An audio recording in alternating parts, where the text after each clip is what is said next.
আজকের ভিডিওটা থাকছে হাওড়া থেকে আমাদের নর্থ লখিমপুর পৌঁছানোর মধ্যে ট্রেনে আমরা কি খেলাম সেটা নিয়েই। প্রথমে পৌঁছে গেছিলাম হাওড়া স্টেশনে, তারপর সন্ধ্যে 6:30টায় ট্রেন ছাড়লো।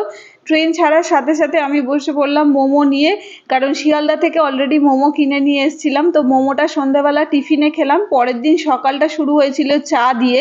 চা খাওয়ার পরে তারপরে খেয়েছিলাম একটা ব্রাউনি, এটা মিও আমোরে থেকে রাহুল কিনে দিয়েছিল।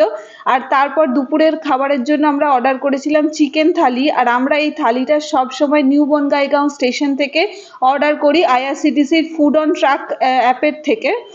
তো সেটাই খেলাম, আর এই খাবারটা কিন্তু দারুণ ছিল। যারা বাইরে থেকে খাবার নিয়ে খাও তারা জানো যে বাইরের খাবারগুলো ট্রেনের খাবারের তুলনায় অনেকটাই ভালো হয়, আর এতে এতটা পরিমাণ কোয়ান্টিটি থাকে যে দুজনের খুব ভালোভাবেই হয়ে যাবে।